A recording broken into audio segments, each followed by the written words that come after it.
So too. With me here today we have Big Jim. Jim, hello. Hey Joker, how you doing? I'm good. We also have an Xfinity Series playoff driver. He was about 500 feet from winning. We have Masopes. What's up, man? Thanks for having me. Last but not least, we have Jackson. He is another Xfinity Series regular. He is in the number 36 for Team Penske. Jackson, welcome. I'm happy to join. Start off this podcast. A very hectic past week, 7 days. We had trucks at Canadian Tire. We had the Xfinity and Cup Series finale. We're gonna get into that, and we also had the debut and the kickoff to the playoffs at Chicagoland last night, actually. So we'll get into that. But first, we're gonna start off with, as you're gonna hear that motorcycle. That's a good comms. We could just start off with the Truck Series. They were the last before the podcast began. So Shake got the win there. That was a good win. Jim, you were in the booth. What insight could you give us for that one?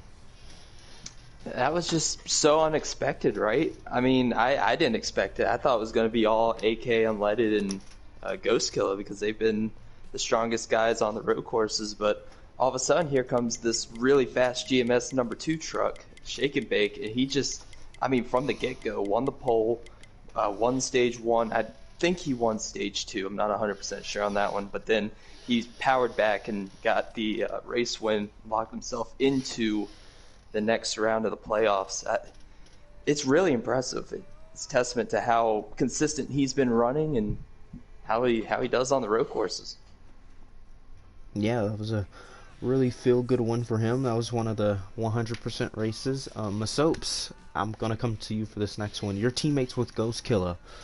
He finished second in that race. He got passed with coming to the white flag. Do you remember any of the talks in the chat for that race, even beforehand or even after? Beforehand, I know Ghost Killer was very confident in his ability at Canadian Tire. It's a very technical road course. It's one of the road courses that I find myself having a lot of trouble with. So much respect to those guys that are able to go out there and perform like that. But no, not really. He really kept his head down. I think more than people would expect him to. He didn't really talk much about the race beforehand. But after the race, there was definitely some words that were said between the team owner Mayhem and Ghost Killer himself about the performance and what was expected and what was the result that we got. Overall, I think he should be pretty happy about the result of finishing second. But with myself, you never want to be passed on the last lap, no matter the scenario. So I'm sure that stung quite a bit. Yeah, he still sits good to the cut line. Jackson, have you had any conversations with MBD since he's on Team Penske after his top 5 run at Canadian Tire? Haven't really talked to him that much, but he's confident in his ability to move on. He did have that win at Auto Club, and that in Chicagoland, they're kind of similar in ways where you're not off the gas really at all. So could maybe carry that on to Chicagoland.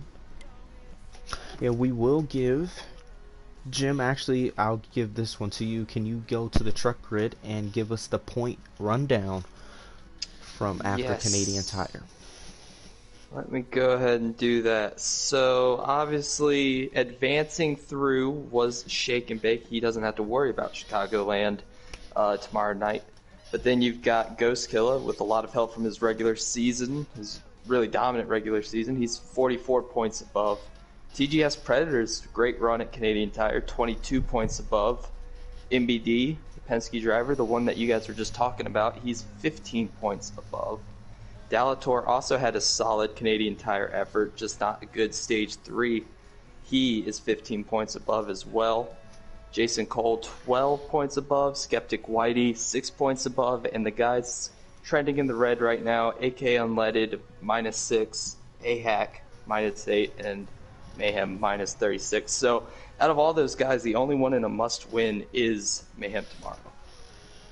Yeah, that's one thing. That's the next thing I actually wanted to bring up. AK, he had a really consistent regular season. Once he switched to the truck series, he went on a, I believe, 5 or 6 race stretch where his worst finish was fifth, I believe, in those 6 races. And we went to a number of tracks: Eldora, the Charlotte Roval, Talladega, Watkins Glen as well. Jim, you're his teammate. What happened? If you can give a little insight on that. He just didn't come to play after running well at Charlotte Roval, top 5 in both, and Watkins Glen. Yeah, it was kind of crazy because not only was that, another road course, it was his home track, Canadian Tire. It was in Canada. So we really don't know what happened there. It looked like he just wasn't able to find his rhythm and get into it. But JGR is pretty confident in his abilities at Chicagoland after seeing how he did at Charlotte. We're pretty confident in his abilities to move on to the next round. He just is going to have to make up those 6 points and, put together some good efforts in those stages and collect the stage points. Yeah, Masopes. Do you think AK AK will get eliminated in the round of 10 here tomorrow? That's a really tough question for me. Jim, sorry to forget, but how many points below the cut line was he again? Less than 10? Yep, 6. So 6 points below the cut line. I think that's very achievable for somebody like AK, somebody who tends to run up front at the 1.5 miles, and a lot of these tracks where you're not really straining that much about the track itself, more or less the drivers around you. So I think he can definitely pull up and have a great performance at Chicagoland. But it just, the question is, will the consistency be there for the stages? Will he achieve those stage points to get him in? I think that from a driver's standpoint, he definitely has the talent to point himself in. It's just going to be a matter of performance on the track and executing the proper things to execute with that team. Exactly. Another team we're going to bring up, ThorSport. They have Ghost Killer at the top, but towards the bottom of the standings, they have 2 drivers that need to execute tomorrow. Mayhem missed Canadian Tire, so it automatically puts him more than 30 points. He needs a win. AHAC didn't really perform last week as well, with a big opportunity too. So Jackson, I'll come to this one. Do you see both of the ThorSport trucks moving on? How do you see this shaping out tomorrow? I really only think that one can move on, because if Mayhem wins, then AHAC, if he can point his way or get up there in points, Mayhem will just knock him out, and then it really comes down to that. Not sure if AHAC can race his way in, and then Mayhem this season hasn't gotten a win yet, so he's really gonna need to get his first win and win in Chicagoland to put him into the round of 7. Yeah, it's a good thing to bring up. We're joined by Dalator. I don't know if he is here at the moment, but if he is, say hello. I'm here. Okay. What's your... Good. I want to ask you this. What's your mindset for Chicagoland or tomorrow if you're able to race it? Yeah, well, hoping to race it. I know that, it's all weather pending, with power and stuff like that. So, if I'm able to race it, then mindset really is to, kind of keep it clean, really. I don't have, too many laps. Last time I actually took laps on this, track was last year's championship race. So, might be a little rusty. Haven't gotten the practice that I would want. Just keep it clean. I think that I've got a pretty decent buffer to the cut line. So just gonna, keep on keeping on pretty much. Okay, yeah. I believe you have a 15-point gap. Somewhere around right, there. yeah. Yep. So you have a little room. If you do lag out, or something happens, you do have a little room to work with there. So, just wish the best for you. Hope the internet lasts, and with everyone going through the hurricane down in the eastern, it's the eastern part of the country, right, or the southern? Southeast. Yeah, it Southeast. Yeah, started out Louisiana, and then the trajectory took it up through the Appalachian Mountains. So Pennsylvania is the next stop, and it's going to head, I think, get off the land in New York, Boston area, I think. Something like that. Yeah, well, prayers to everyone if their family is affected, most and foremost, and hope everyone is okay with that. But next we will move on we'll give everyone the floor here in the party. Who's in and who's out? Jim, I'll go with you. Who do you think the 3 drivers that will be eliminated after tomorrow's race at Chicagoland? I hate doing this to Mayhem, but it's a lot of pressure on him to get his first win at Chicago. And for the Season 3 Truck Series, I don't think he's going to be able to do it. There's just so much talent that's going to be stacked up there in his way. He's going to have to qualify well. Just odds stacked against him. I want to see him do well, but I think he's going to be one of the guys eliminated. Another one I'm going to say, unfortunately as well, Skeptic Whitey. He did win at Charlotte, but that was a very, very controversial one and a very, very interesting one. I don't know if those same circumstances are going to hold for this time. And I also think A-Hack will be the second ThorSport truck to be eliminated in the first round. So that's my 3 that are going to be eliminated. Jackson? I think that 3 drivers eliminated will be Jason Cole. I believe Skeptic will be able to pass him in points, gain those 6 points needed to pass him or tie him, and then Ahak and Mayhem. I don't think Mayhem will be able to win. That's an interesting pick with Jason Cole, because he sits near Dallator as well, so something will definitely have to happen. I think AK's winning. AK's winning. Okay. That's a good pick there. Masopes, what do you think? There's not a lot of faith in my team, Owner FC. See that, but it really is a tough situation to get yourself out of 36 points when you're in a must-win situation with 1 race remaining before the cutoff, if I am correct. And I think the pressure's definitely on there for him, but I think he can perform under pressure. I think when Mayhem is put in that situation where he's going to have to be in a must-win, I wouldn't count him out, and I'm going to go ahead and say that he is going to get this must-win, and he is going to win Chicago tomorrow night, I believe, in my opinion, to advance on to the next round. And I think with that, I think AK is going to be able to point himself in off of points. Going back to what Jackson had said, with Skeptic, I honestly see Skeptic and Jason Cole really fighting one another. Even though they're both safe right now, I really think that one of those drivers is going to end up not moving on to the next round, and I believe it's going to be Skeptic. I think Jason Cole definitely has the ability to point himself in and keep those points up. But going forward, I think you could see Ahak being eliminated in this round. I think you could see Jason Cole being eliminated in this round. And if AK points himself in, and if Mayhem is in that must-win situation, then I'm going to have to go and say as well that Jason Cole could be in some trouble to getting eliminated. Okay, Dallator, you're going to be in the race tomorrow. Who do you think's out? I hate being put in this situation, especially in the series that I'm running. I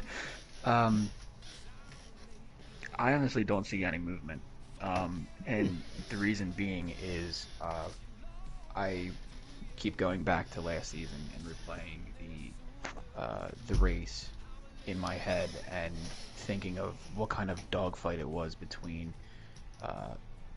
Goo and I. Wix was up there, and Trainer as well. So the 4 of us at I think what was it, stage 2 and stage 3, we had a pretty clear separation from the rest of the pack, and I'm not sure if that was let those 4 fight it out or not. But I don't have anybody in the playoffs winning this race, because we all know that Goo is out there for wins and he doesn't care about anybody else. So Jake's advanced. Predators is a pretty good margin above the cut line. Ghost is just show up. That's all he's got to do, really. Yeah, I don't see if MBD's there, I don't see him losing 15 points to anybody. The only one really would be Skeptic, but I know how he is on mile and a halves. Um, I'm gonna stay out of Mayhem's way because I know that that's gonna be a bull in the china shop. So, so I'm gonna avoid any sort of contact or any close racing, just to make sure I don't get in a precarious position. Um, but honestly, I think that this race is going to be won by somebody outside the playoffs. Okay, there you have it. I'm gonna say I think it stays the same as well. I just think Mayhem put himself in a hole again for the third straight season, and I just don't think he can get it done. AHAC hasn't shown speed on the mile and a half for me, for him to think he will move on unless he shows me something crazy tomorrow. And then AK, I just don't think. I think the drivers above him are putting in practice laps, and he's just not putting in the practice laps because he said he didn't at Canadian Tire. So I think that hurts him, especially for the trucks when they're extremely tight and you're going to have to make a lot of adjustments. So I think those three will be the three that don't move on. Now, next we will move on to the biggest surprise so far. I'll give you guys a little bit time to think of this one throughout the whole season, or actually not the whole season, just out of the first 7 in, the biggest surprise. So I'm gonna go first. I think it's MBD. A lot of people really wrote him off so far this season, and for him to really run top 5, arguably could have won the race at Canadian Tire if not for the speeding penalty. I think he's the biggest surprise so far. Masopes, what do you think? Absolutely. I can definitely agree with you there. A lot of people wrote MBD off. He was an Xfinity driver last year. He didn't make the playoffs.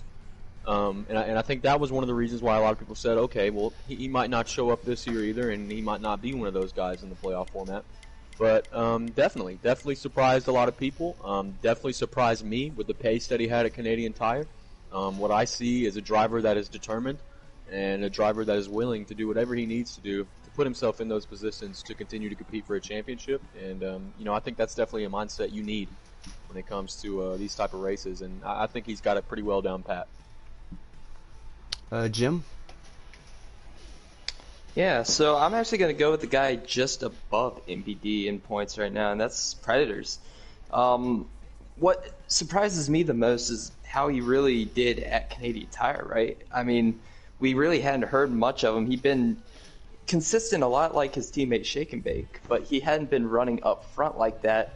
GMS really found something at Canadian Tire, and now he's sitting pretty healthy above the cut line at about 22 points. So I'm really impressed what I'm seeing out of that 26 car, or 26 truck, and I would not be surprised to see him win tomorrow evening. There you go. Dallas, are you here for your biggest surprise so far? I am. I'm here. Yeah. So, honestly, I think the biggest surprise, at least for me, is there's a couple. I think Goo not making the playoffs with how strong he was last season, mile and a half, really took me by surprise. I thought that, again, we would have ran it back, him and I, and, fought it out with, whatever race it was, mile and a half, short road course. He won the road course race at Watkins Glen. I was catching him and Shake at the end of that one. So a little disappointed that he didn't get in. I know that it was because he didn't make all of the races. Because if he did, he would have easily pointed his way in. There's no doubt about it in my mind that he would have made it. Then other than that, I'll have to agree with you. NBD winning at Auto Club, that was a crazy race. But him winning at Auto Club really propelled him into the playoffs. And you could see what he was able to do at, Canadian Tire once he got a couple practice laps in. He shocked me because I was not expecting to see the 00 up there. I was honestly surprised. I was up there, but normally I would think that you would see like the 16, you would see the 2, the 98, those three up at the front. But yeah, the 26 and the 00 as well. I mean, there was a one point in time, there were, what was it, 5 or 6 of us just thrown under a blanket, just like it was a super speedway or something. So really, really shocked and pleasantly surprised at the pace that he was able to hold. So I know that he's going to be a threat for this race and possibly even, Homestead and Bristol. So, I'll have to go through him to even get a shot at the top 4. Yeah, MBD was really good in Xfinity last season at Bristol, so expect him to do well there. But that will wrap up the truck series. Next up, we will have the Xfinity series. We will take a small break, and we'll see you guys in a few minutes. Thank you.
Okay, we are back for the Xfinity portion. Myself, take it away.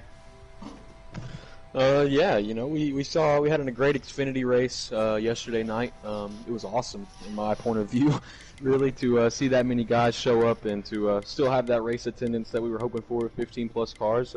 It's great to see the guys come out and still want to race for the attendance. But a wild finish last night. I myself really thought I had it wrapped up off pace and off track position, but you can never tell. With a fuel situation, and sadly I came out on the loser's end last night. And I'll take this to Jackson, another driver in the Xfinity Series that was in that race. What were your thoughts on the closing laps when, maybe that last lap when you see the 22 pass the 78 on the track map right before the finish line? So it's actually pretty funny. I saw that you were gonna win, so I unmuted my mic on Discord and was about to say Mickey win, but then I saw Mo past you, and then he started freaking out, kinda, and then I was just like, I was at a loss for words, cause I thought for sure you had it won, but I'm just excited that he won, and obviously it was a great finish. Yeah, man, absolutely a stellar finish last night. I think for somebody like Mo Doodle, somebody that might have been wrote off again in this regular season, he's really came a long way. I'd say last year he was one of those guys that pointed his way into the playoffs very quietly. No real big top 3 finishes, maybe no real big running up front. But when the playoffs start, Mo Doodle comes to play, and I think that's been very, very, very clear with how he's raced in these playoff races, especially last night. He had a car with the pace to definitely win the race, and he put himself in the correct position if something were to happen to myself. And that's just what you get from being in that position. Sometimes, like we saw earlier this year in real NASCAR at Pocono, where Kyle Larson blows a tire on the last lap heading to the last corner. You never know until that checkered flag flies over your car. And for him putting himself in that right spot, I think he definitely deserves it. We're going to move to Joker on this one. Joker, how did you feel when up in the broadcast? I don't believe you were broadcasting. Maybe you were, maybe you weren't. How do you feel whenever you saw myself run out of fuel there coming out of turn 4 and realized the playoff Xfinity situation is going to be completely turned upside down now? Yeah, I mean, I think you needed the win more than he did, since the pit road issues that we'll get to a little bit later on in the show. But I think you needed that win more than he did. But I just got told earlier today that Mo Doodle wasn't going to make Talladega. So in the bigger picture, Mo Doodle actually needed that win more than he did. So another crazy finish, just to top off a lot of crazy finishes that have happened in this league. But Masope still sits above the cut line, which is good, going to a road course. So that's another opportunity for him to really perform and really stretch out that point gap. Yeah, absolutely. I think hopefully next week I can perform at a road course. It's probably my worst type of track in the game in general, so definitely gonna have to put some laps in for that and make sure we have a good setup for the car. Next, I'll take it over to Big Jim. Jim, what is your thoughts on the JGR driver, the playoff driver, Vibin Marnes? He had some mixed opinions on how he was going to do in the playoffs this year, but so far, so good, I would say. He's not out of the cut line by too many points, I do believe. And do you think he's going to be able to point his way in at a strong track of his like Watkins Glen and the unpredictable track of Talladega? Vibin is a really good driver. His problem becomes when he gets too aggressive and makes enemies. Usually that's when he'll start getting bumped out of the way. We saw it at Martinsville. We saw it at any track where someone could reach him, just would bump him out of the way. But, I mean, if he can just handle those situations a little bit cleaner, a little bit better, he will be moving on to the next round. I think that Watkins Glen, like you said, is a really good opportunity for him to maybe not win and lock himself in, but we'll get him some really good stage points. So that'll be a good one. And then Talladega, I mean, we saw what JGR was able to do at Talladega last time with Captain Dead Dad and Vibin Marnes. I was spotting for Marnes at the time, and I mean, we had a plan. It was about to go through, but just got the nose chopped off a little bit. So if we can fix that issue and stay with Captain Dead Dad, I think you're going to be seeing Vibin Marnes make it to the round of 7. Yeah, I absolutely agree, and that's what's going to take us into our next topic here of what 3 drivers do you think are going to be eliminated in this round. Vibin, I can definitely agree to you when you say where he's got the pace, he's got the speed, he just doesn't have the friends out there that are, maybe helping him or making his time a little harder than it should be. But I think with a driver of his caliber heading into Watkins Glen, being the first guy below the cut line, only by 7 points to Killer. Killer also, one of those guys that's very good on road courses. It really puts the pressure on those two to not only race each other, but to also race those guys higher above, like myself, like Electric. I'm only 9 points to the good, so I could be at risk if I find myself in a tough situation next week, and Vibin could be one of those guys to capitalize off that. You look at guys like Electric, who really hasn't really shown the stellar pace that I would call at a road course from somebody like Tiger, from somebody like Kenny, from somebody like JoJo, who's going to be there, who's going to be battling for the win. I think that's one of the drivers that might want to put in some laps as well. Even though it's 24 points to the good, anything can happen, especially with the unpredictability of Talladega heading into that last round. So I'm going to go ahead and carry this off the Joker. With the points gap, Vibin sits 7 back, Kevin sits 13 points back, and Mudweiser sits 16 points back. Do you see this changing really at all over the next 2 weeks, or do you think these same 3 drivers will be facing elimination in the round of 7? Well, I think TK will move on based on the fact that he has 2 really stout Xfinity Series teammates on the road courses, and Tiger and Kenny. They've won all the races at the road courses, I believe, this season. So they know how to get it done there, and I believe they'll help them out there. And the fact that TK has finished inside the top 3 in 2 of the 3 plate races, I believe. I don't remember where he finished at Talladega, but he finished, remember, he won at Daytona to kick off the season, and then finished top 3 at Daytona to end the season. So I think TK just needs a solid run at Watkins Glen, no more or less gain a few points on the cut line, and then a really strong run at Talladega to move on. Yeah, I agree. I think Kevin's one of those guys that could find himself getting into the playoffs based on the sheer talent of the 7 and of the 8 car at the road courses. Hopefully those guys can get in the garage area and help him out with just how to take the track, how to drive the track properly, and hopefully get himself in a good position for Talladega where he's not going to be below the cut line.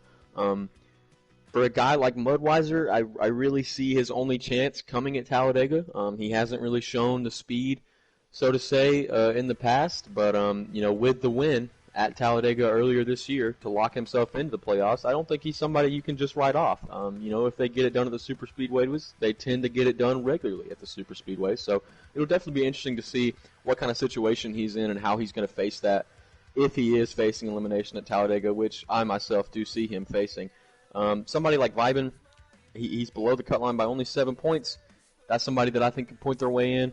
I'm going to take it to Jackson now. Jackson, how do you feel about the driver of the 6 and all the drivers below the cut line, and what's your thoughts on their hopes of advancing to the round of 7? Obviously, sadly, I don't think that the 6 will be able to point his way in. He just got a nice push at the end of Talladega to make it into the playoffs, but I'm not sure if that'll happen again in the playoffs.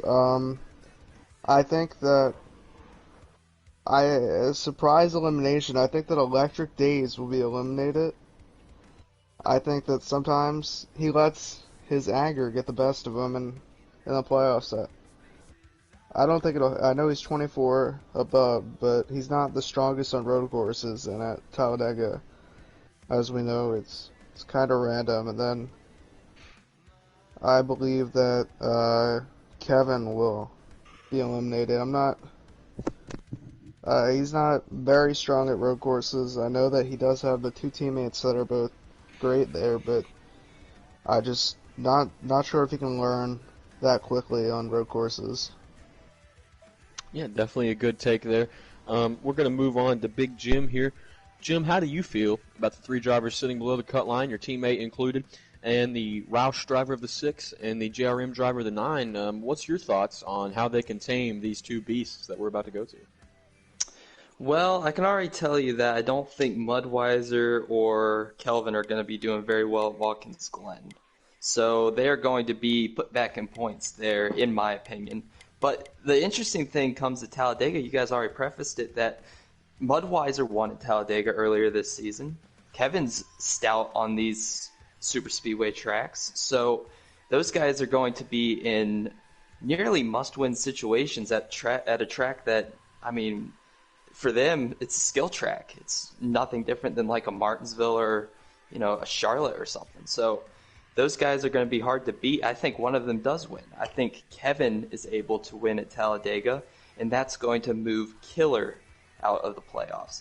And I think Vibin is not going to be able to catch Masopes or Electric Days, so unfortunately Vibin will be eliminated, and Mudweiser will not be able to get that final win. He's going to need a lot of help to get it, and I already know that there are a lot of people that are not fond of his past few weeks. Yeah, absolutely. I can agree with you there. Definitely, when you want friends when it comes to the super speedways. I myself have done a very poor job of making friends since the playoffs started. At Chicagoland, this is completely unintentional. You never want to send another driver down pit road, and especially not 2 drivers down pit road. But I seem to have accomplished that. at Chicagoland, and friends are definitely going to be something you want when you head to that super speedway. Mudweiser being in that situation where there's not really that many people he could count on to push him to the win, definitely going to be in a tough spot. I'll tell you one more thing, though, before I'm sorry for cutting you off, but No, you're absolutely I think fine. that battle on the cut line is going to be Vibe and Barnes versus Electric, because I don't know if Electric's very good at Watkins Glen, but I know that you are, Masopes, and I know that you'll be up there, and I know that Killer will get some good points as well, and I just think that that's going to not bode very well for Electric, and he's going to be put into a kind of a sweat box for Talladega. Yeah, I can definitely agree with you there. Me being only 9 points up and Killer being only 7 points up, I think Killer is definitely a driver that can get it done on the road courses.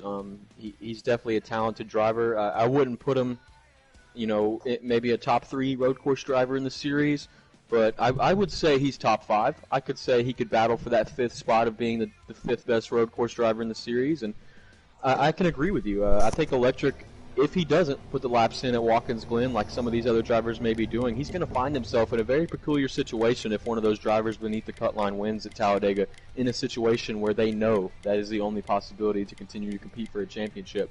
So the pressure is definitely going to be on, I think, more for the 98 rather than myself and Killer, who are below him in the points, simply because of our ability on Watkins Glen versus his current ability on Watkins Glen. So I can agree with you there, where I think Vibin and Electric will be fighting for that last playoff spot. But I just can't see Vibin, Kevin, or Mudweiser. I can't say those 3 drivers. One of those 2 drivers is going to win Talladega. I have no idea who's going to win Talladega, and I'm not going to say and put in stone that that's going to be my 3 picks. But overall, I believe Vibin, Kevin, and Mudweiser are all going to face elimination this week. I just found this out. Just said in the chat that Biden will not make Watkins Glen. That's what he just said in the the chat and the stream. Well, that definitely changes a lot there. With him missing, I think it's really a battle between Kevin and Killer now for Watkins Glen to try to get the most points for Talladega. Kevin's really going to have to practice with an opportunity. Now, this is an opportunity given to him. Vibin missing it. It's going to allow him to be that 8th guy that can try to point his way in. And I really hope that he puts the laps in and puts the practice in, because at Talladega, I know he can perform. But if you're in the back at Talladega with 2 to go, what can you do? And there's just the unpredictability of that. So definitely changes the aspect of it. Vibin going to be in a completely must-win situation for Talladega, which I think Mudweiser will also be in that situation. Maybe they can help each other in hopes that one of them will move on at that super speedway. As we're going to carry on, though, biggest talk so far, I think this is one of the toss-ups too. Has the most drivers capable of doing this. If you were to take the playoff grid as it is now, these 10 drivers, with the 7 that are in off points and with the 3 that are not, who is your current pick to go to Las Vegas and have a chance? We'll start off with Jackson.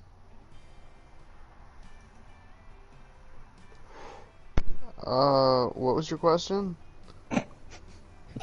Which 4 drivers in the Xfinity Series with the cut line, going on right now with the points deficit, 3 drivers facing elimination, 7 drivers are safe as of right now.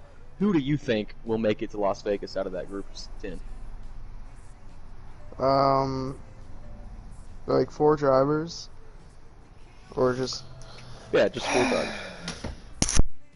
drivers. Mo Doodle, JoJo, Kenny, and you, Masopes. So you think Tiger will be facing elimination here in the round of 7? Yes. It's an interesting take. It's a bold take.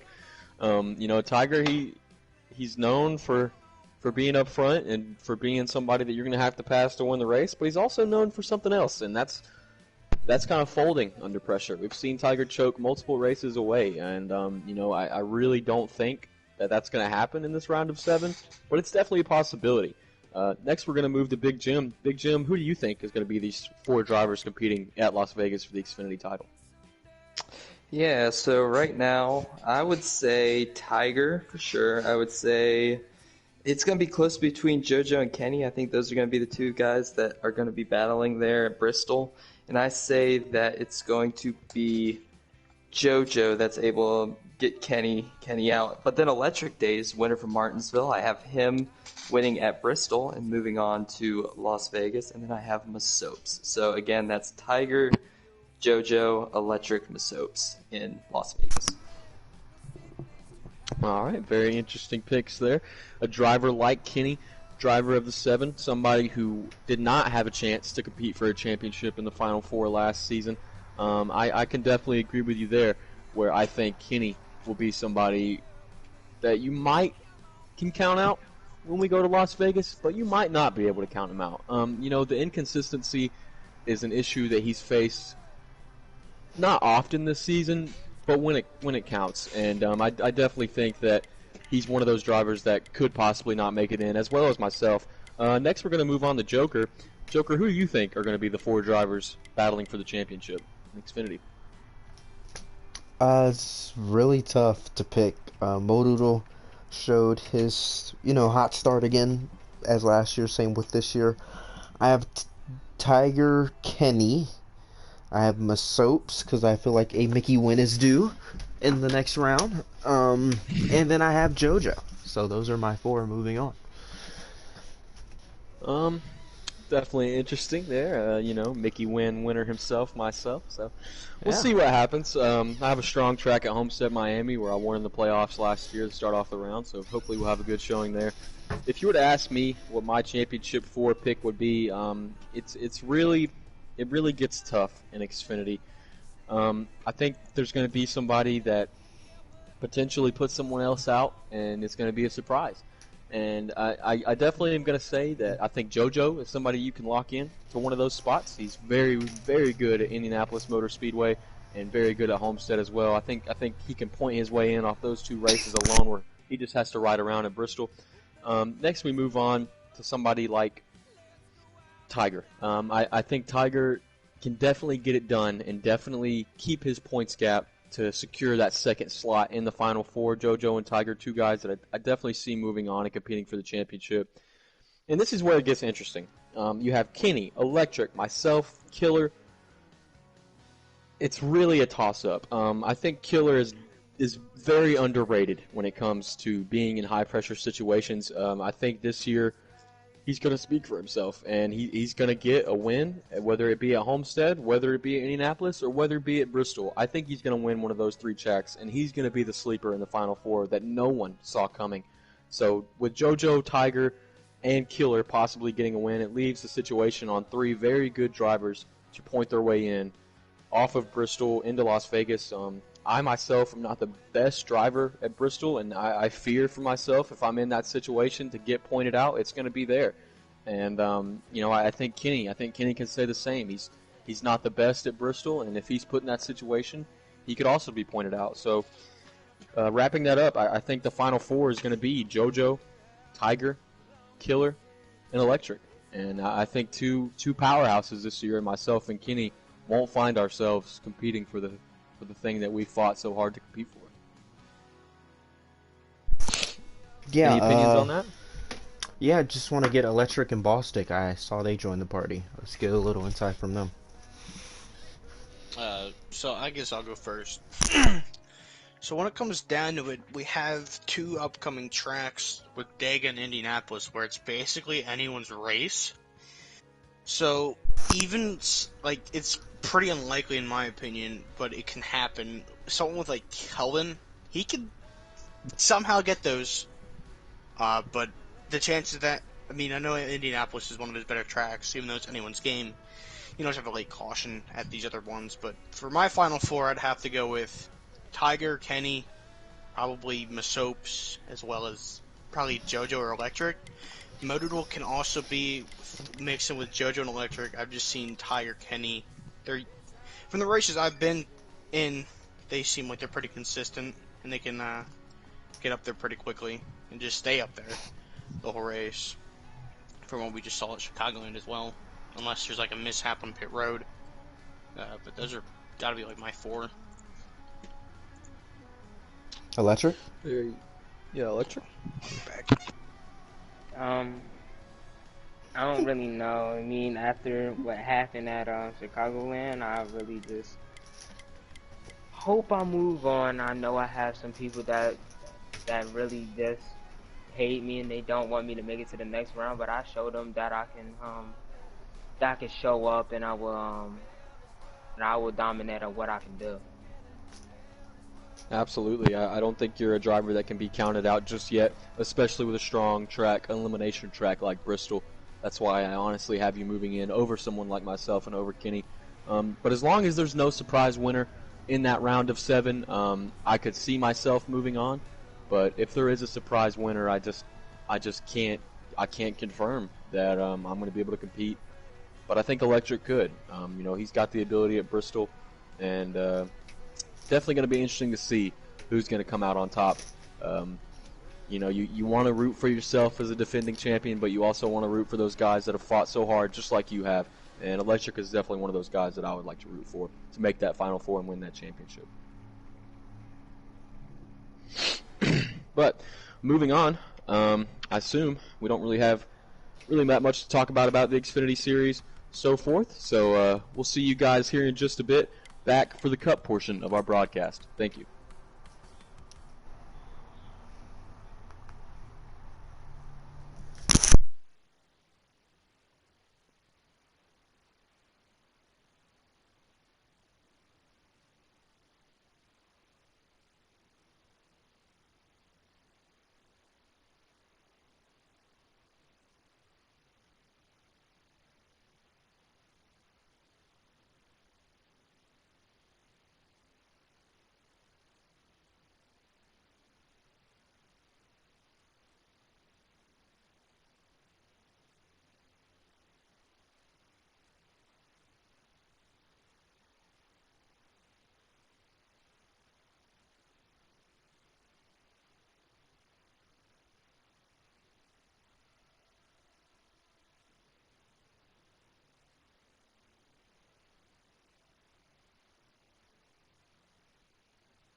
And we are back. We're gonna move over to the final part of the broadcast and the podcast, the Cup part. We had a really exciting last 2 races. Jim, are you here? Yep, I'm here. There you go. Take the floor. All right, guys. So for the Cup section on Control Chaos Episode 2, we are going to talk about and review Chicagoland, the aggressive driving to kick off the playoffs, a lot to say about that, the non-playoff drivers having a say in finishes at both Daytona and at Chicagoland. We will also talk about HMS's internet complications, and are they any cause for concern? The Daytona finish, one of the most exciting finishes and controversial finishes in HPL history. And consistency in the regular season, does it mean anything? So we're going to start off with that Chicagoland review, and I think there's a lot to be said about it. It was a lot of different drivers leading that race, a lot of guys getting those 2 bonus points.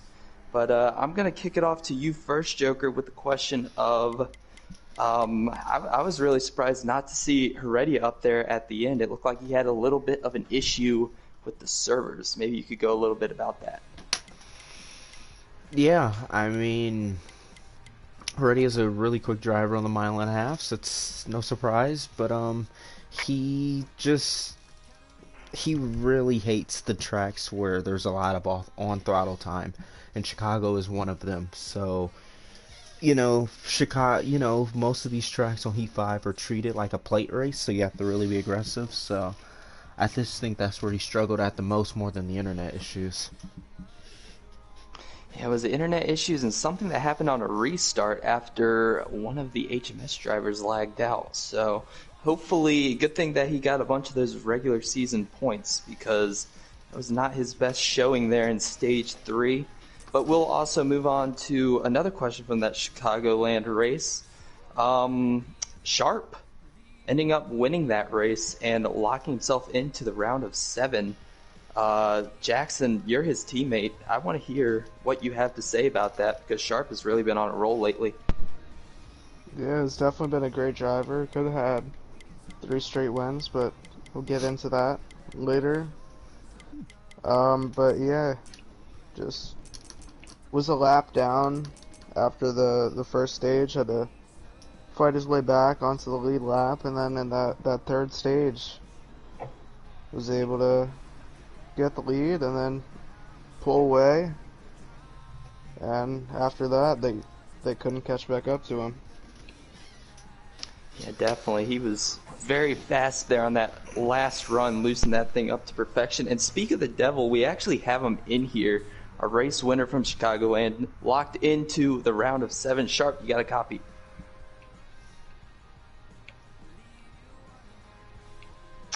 Maybe not. Rest in pieces. All right. Well, while he is figuring that out, I guess we can move on to the next topic of conversation, which was the aggressive driving that was displayed at Chicagoland. We saw a lot of bump and runs throughout the entire race, not just Stage 3. Stage 1 and Stage 2 had just as many. Joker, was that a product of guys getting antsy, or was that just a product of the racetrack and single grooveness? I think it's a little bit of both, but I think it's more or less the racetrack.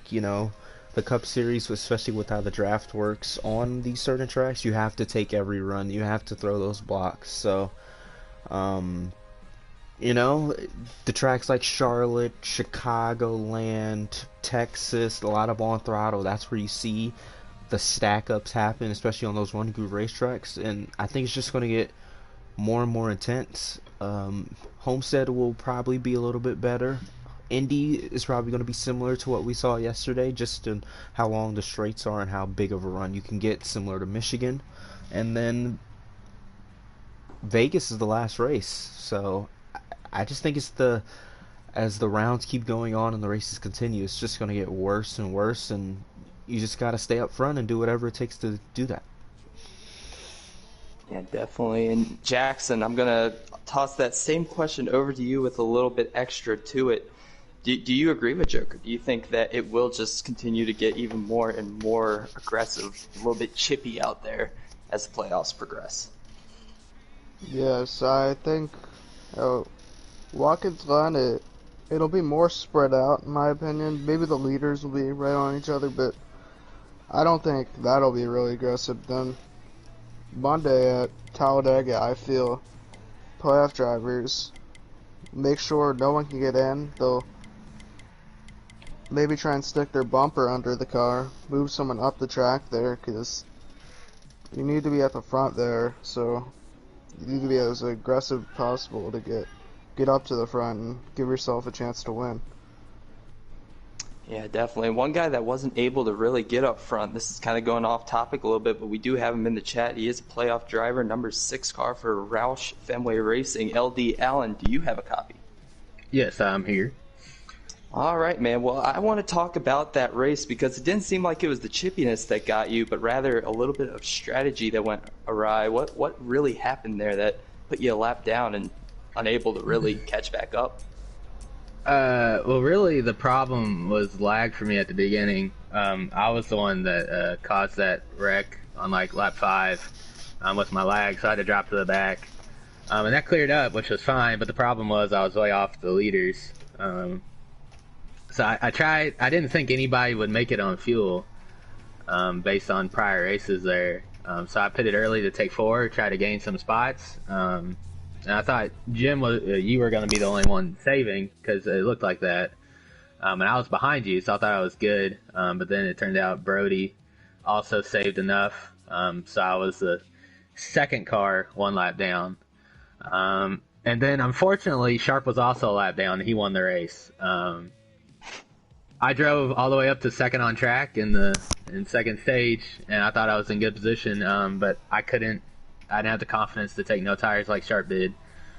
So he got back on the lead lap there, and yeah, I did. We did have a caution there somewhere. I did get back on the lead lap, but then I was behind the pack, and I wasn't in that 10-car group at the end. And then I pitted early again to try to gain some more spots, but then we had that caution, so I had to take the wave around. And yeah, about everything that could have went wrong did. But saying that, I'm only 10 points out, which I thought it was going to be a lot worse than that. So, especially with Sharp winning, he was below the cut line, so I could be in a lot worse position, because I got no stage points and finished 10th. So, yeah, it could have been worse, even though it was really bad. Yeah, I really look back to that race, and I have to say that one of the big things, and Joker, you can kind of go about this as well, was the moment where the 6 car and the 2 car were right next to each other. It was the battle for, I think it was the free pass to get onto the lead lap. And both of these guys, both Allen and Sharp, are, past race winners in other leagues at Chicagoland. Was that kind of the move of the race for you? Was the whole deal with the 6 and the 2? You're asking me, right? I'm asking you. I think I hit the fence. I was the leader, and I had like a second gap to second place because there was 3 lap down cars. I believe it was the 6, the 2, and I believe the 24, someone like that. But I hit the fence and let them all by because just, the momentum that they had. But I think the strategy call really put him in that situation. I feel like if we went green or more people started pitting, maybe a few fake outs before that caution came out, it really would have shook up the finish as well. But I think the strategy call by Sharp at the end of stage 2 was the winning move for him to win that race. Yeah. I also like to add that the only reason Sharp was a lap down is because he sped on pit road at that caution in the first stage. So if he doesn't speed, that race goes completely different for me too, along with him. Yeah, little things make a big difference. Yeah, well, Alan, before we let you go and spend the rest of your night elsewhere than being stuck in a party, I do want to ask, what is the mentality moving forward? Are you feeling good for Watkins Glen and Dega, or are you really thinking that you're going to have to put in some practice laps? I feel good about Dega. We just ran Daytona and I finished 5th.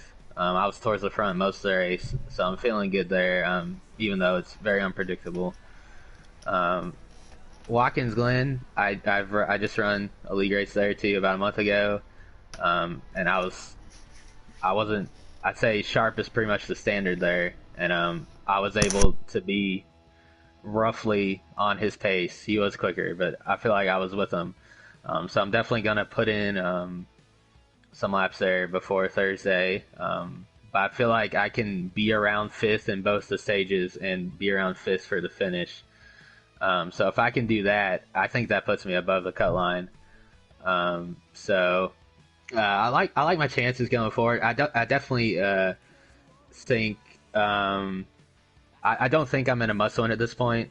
But I know Sharp, Joker, and Heredia are gonna be fast at Glenn. I don't think I really have the pace to hang with them.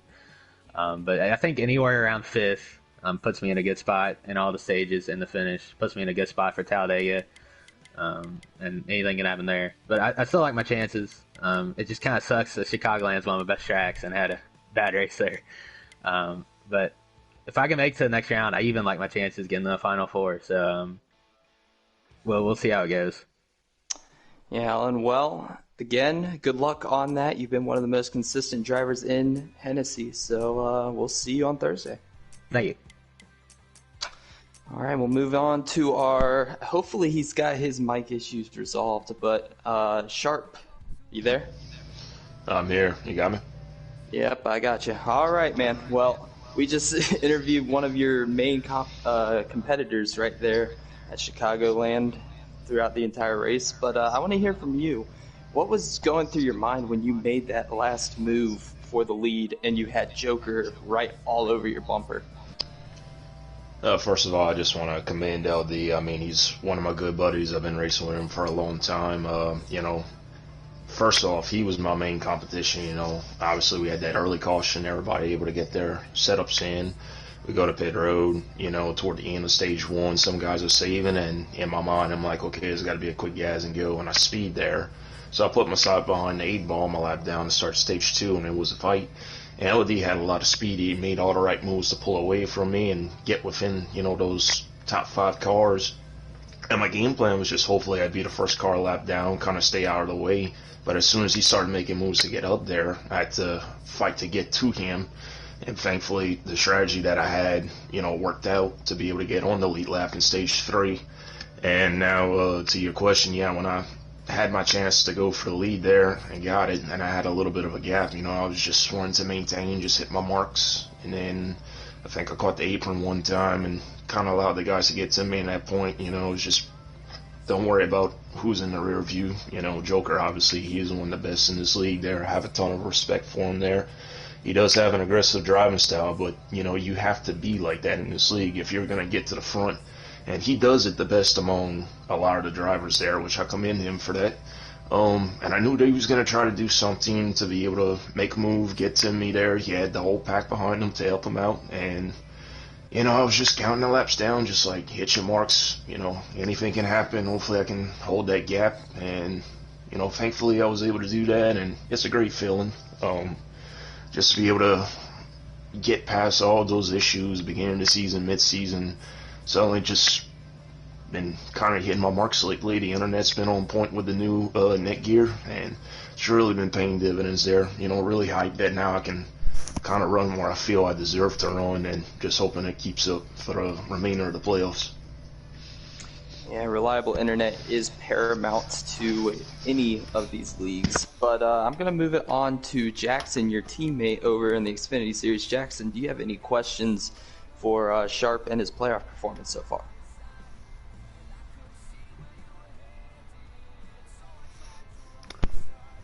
I don't really have a question to ask him, but I just think he's gonna do a good job this round and be able to keep winning races in the playoffs. All right. And Joker, you got any questions for Sharp? I do not. Actually, I have one. For the next round, what do you think your best track is in that round, and what is your worst?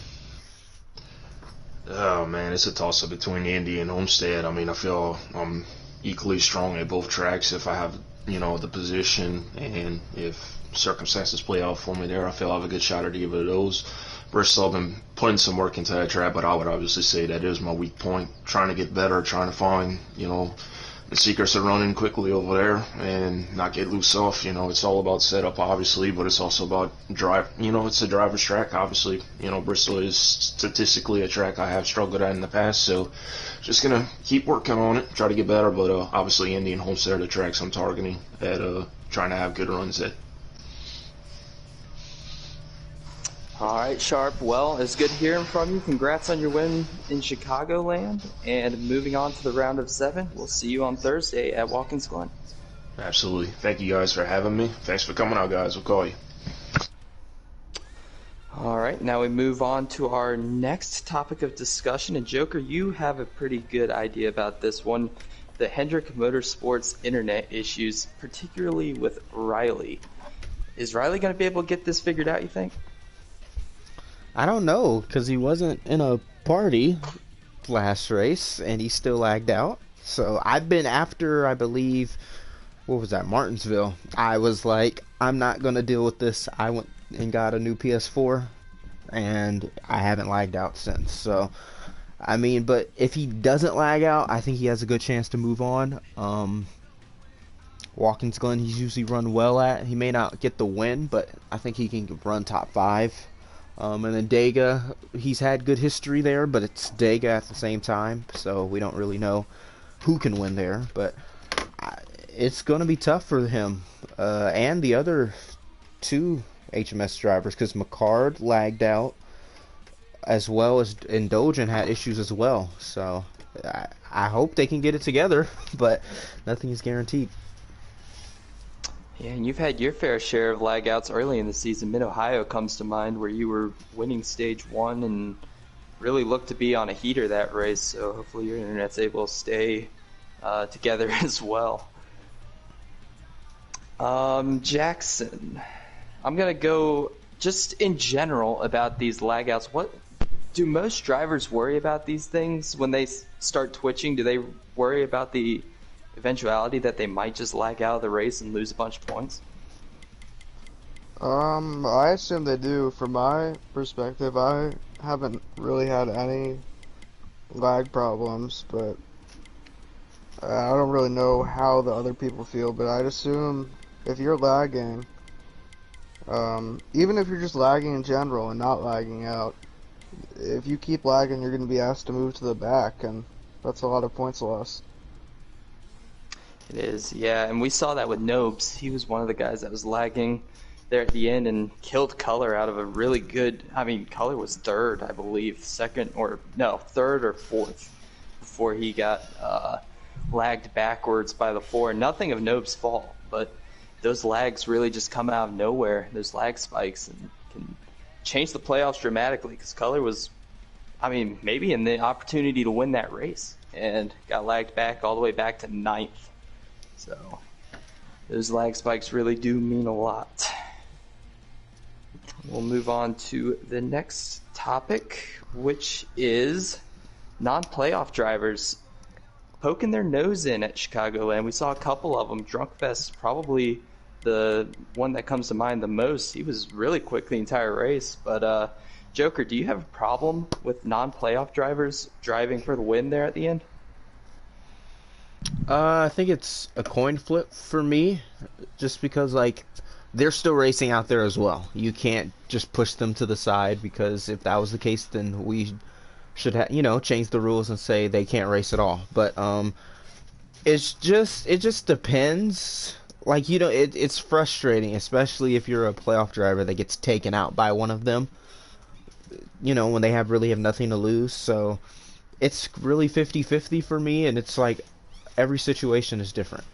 So I like one moment I may be fine with them trying it, but then at the same time the next moment I may not be. But hopefully they just maybe for that final race or the final few races, maybe the cutoff, like Bristol, they know the circumstance and they don't want to be put in that situation where they get criticism for something like moving a driver that is in a must win or something like that.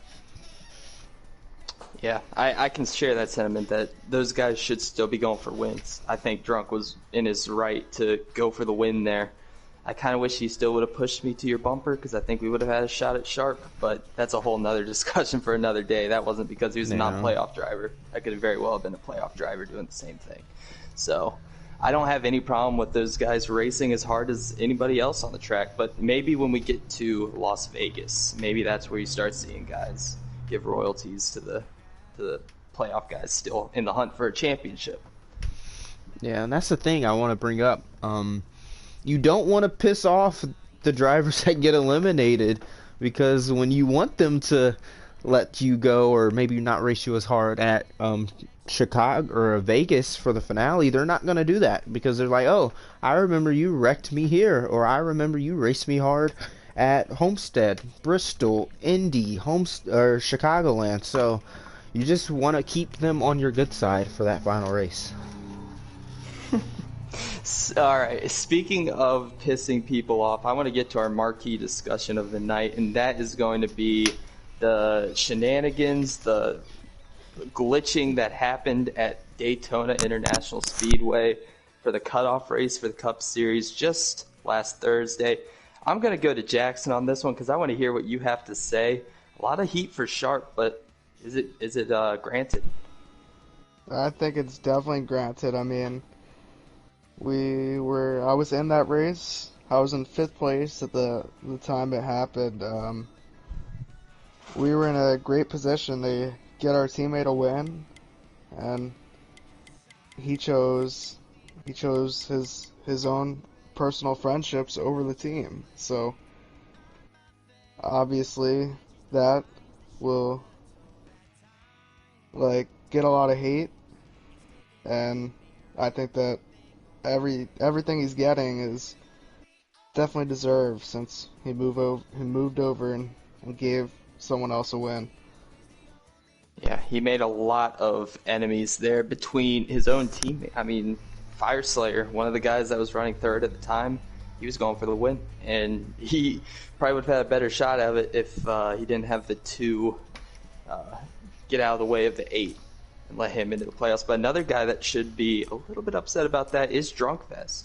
He was a guy that was leading that race till he sped on pit road. He was 28 points above that cutoff line going into Daytona, and ends up getting knocked out from a win and in. I'm going to move over to Electric Days. Electric, what do you have to say about what happened on the final 2 laps at Daytona? I really don't know what to say just because I'm not on that team, but I do know the pain that people have went through when that happened and when they seen that move happen. I know a lot of people was shocked, a lot of people was pissed, but of course everybody moves on. It will be stuck in everybody's brains of what happened if he never did it and what happened if he did, and we've seen what happened if he did. So it's just like Joker said, it's a coin flip. It's dramatic. It changes everything as we've seen. So just happy to be here at this very moment. Yeah, it's crazy to think about. Also, with Captain Jack's win at Daytona, that is 3 different manufacturers winning the last 3 super speedway races. In the Daytona 500, you had, I believe it was Nobes in a Ford, you had Color at Talladega in a Toyota, and then you have the RCR number 8, Captain Jack, a Chevy, win at the Daytona summer race. But Joker, I do want to get back to you on this because I hear that you have some choice words as well about what happened in the final laps of Daytona. Yeah, that was a very interesting race, very interesting finish. I just think if you're going to do that, I think you could have done it a lot easier than what you tried to do. You could have just had... I think what makes it bad is because the whole thing that you hit the glitch. We're all experienced racers on the plate tracks, and we know how you can hit the glitch, and if you look at the footage, he wasn't near it. And what makes it worse is that he was lined up with his teammate Fireslayer behind him and didn't even want to make a move. So I don't know what's going to happen with Team Penske at the end of this season, but if I'm a driver at Team Penske, I wouldn't want to go back, especially if you're Fireslayer, because just the pain, like it's different if you were 5th, 6th, 7th and you didn't really have a say, but he was lined up right behind him and he didn't try and make a move. So if I'm Fireslayer, I want out, and I think Sharp should lose his ownership role for that. Oof, man, harsh. And Fire was very unhappy, to say the least, after the Daytona race. But we're going to get one last person's opinion on this, and it happens to be the guy that was running, if I'm not mistaken, 4th place, LD Allen.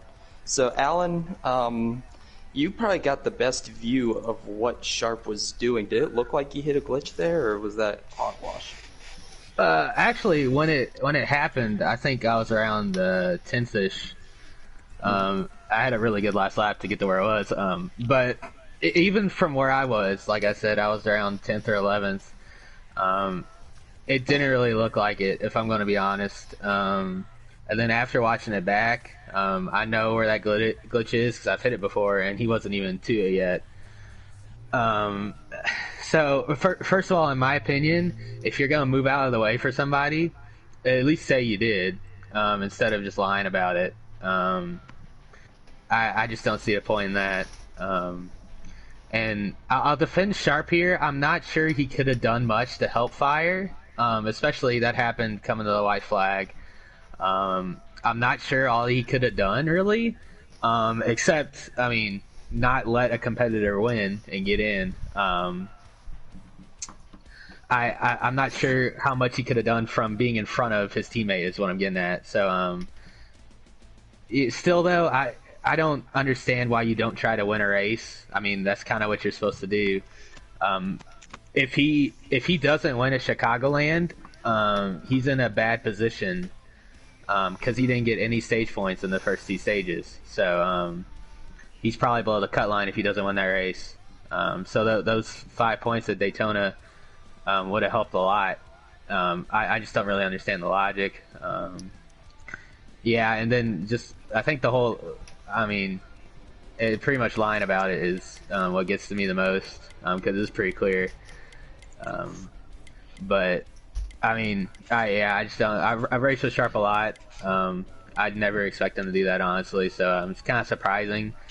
Even if your friend behind you, I've raced with Jim a lot.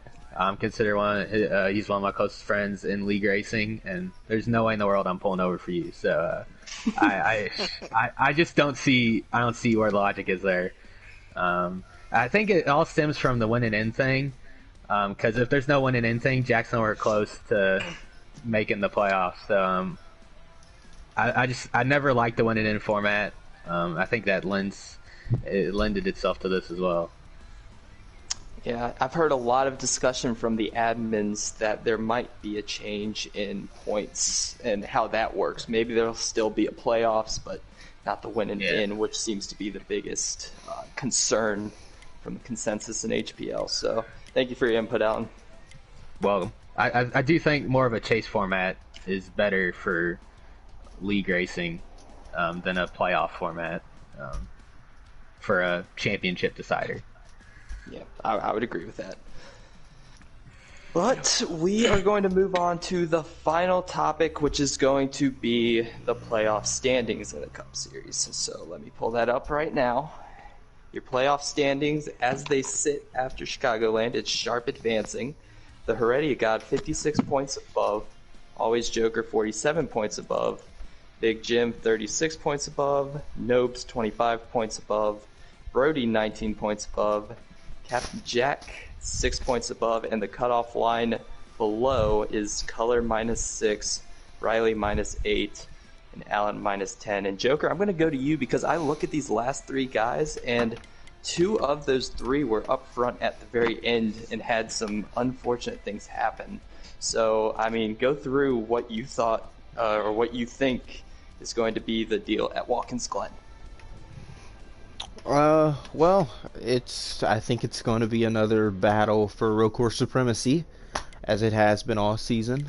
Maybe Watkins Glen will provide more of an equalizer, since I think it's the easiest road course on the game, but I won't be shocked if it's either me, Heredia, or Jim in Victory Lane. But I think it's a big opportunity for the drivers below the cut line, since it shows more of the talent aspect of the road courses and the racing in general in the playoffs. So do you want me to give you a 3 out type of situation, or? Sure, you can do that for the entire round of 10 if you'd like. I think Color will be eliminated. I don't know. The next 2 are pretty tough. I think Captain Jack gets eliminated because he will have one good week, one race, and then a bad race. So it's really up and down for him. And then I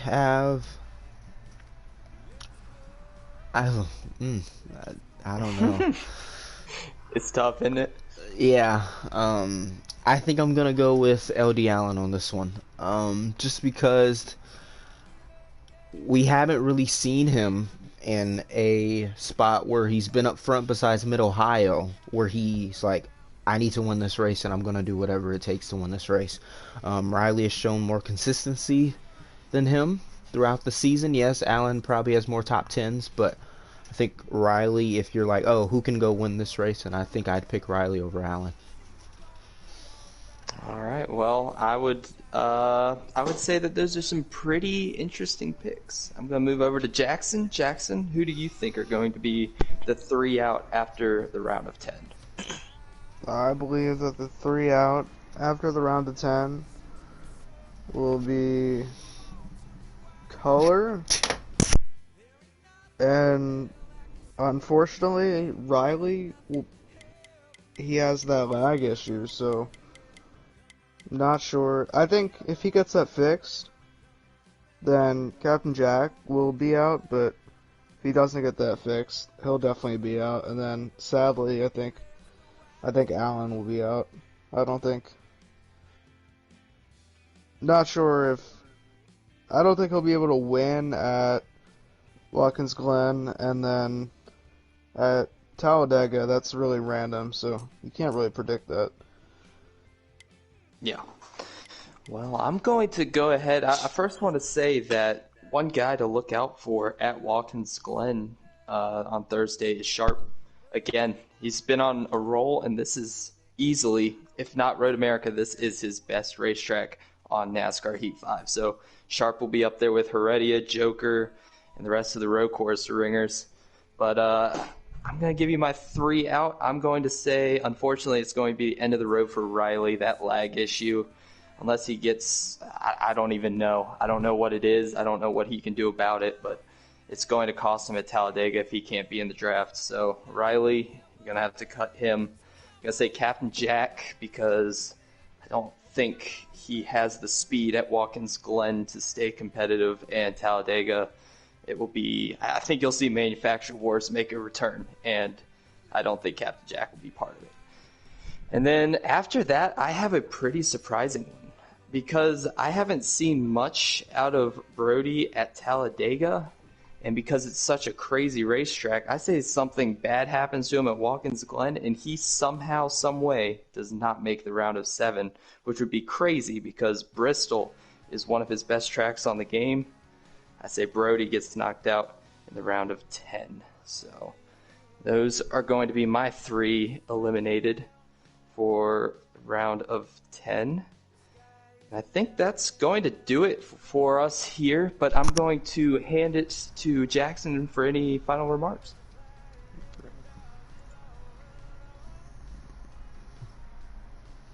Or Joker. Joker for final remarks. Alan, I want him to, because he hasn't spoken in a while. If he's here. I don't think he is. Yeah, I'm here. Oh, okay. So I'll give my 3 out as well. Obviously, I'm going to back myself to make it. If I don't, then why am I racing? So I do think I can make up that gap to the cutoff at Watkins Glen. So I think I'm in a good shot going to Dega. I don't know. I haven't seen much from Jack and Color at previous road courses. I could be wrong about that. But I don't see them performing the best. I think you'll see them around 10th. And I think that's pretty much where they'll be, unless some other people make a mistake, which could happen. Riley with his lag, I mean, I think the last like 4 or 5 races he's had lag issues, so I don't really see that changing unless something drastic happens. At Watkins Glen he'll be okay because it gets spaced out pretty quick. But at Dega, he's still lagging. I mean, that's pretty much no stage points and a best finish of like 12th.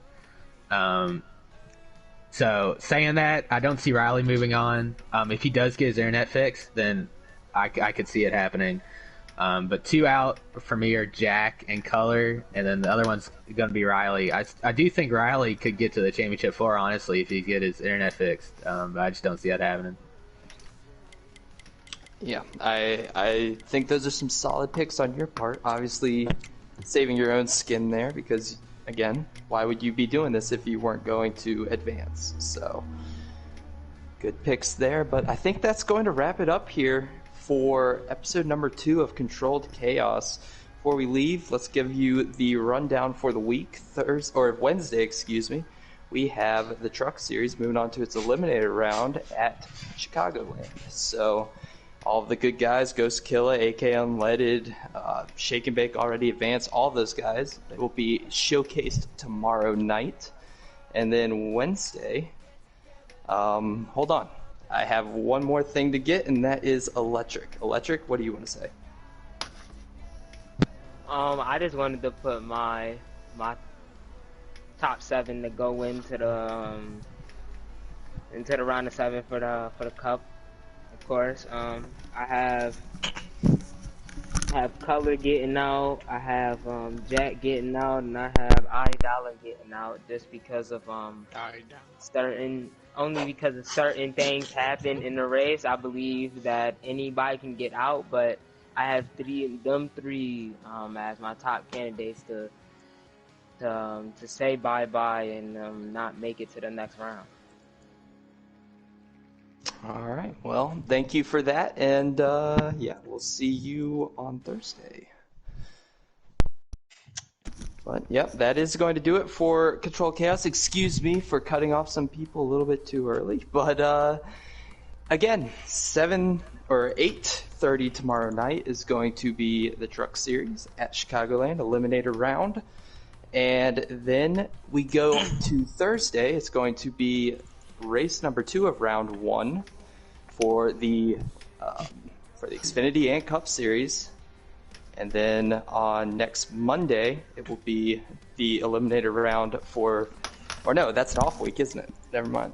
Yeah, next Monday's off. Silly goose. So next Thursday will be the Eliminator round for the Cup Series and the Xfinity Series at Talladega. So again, thank you for tuning in here for episode number 2 of Control Chaos, and we will see you next week.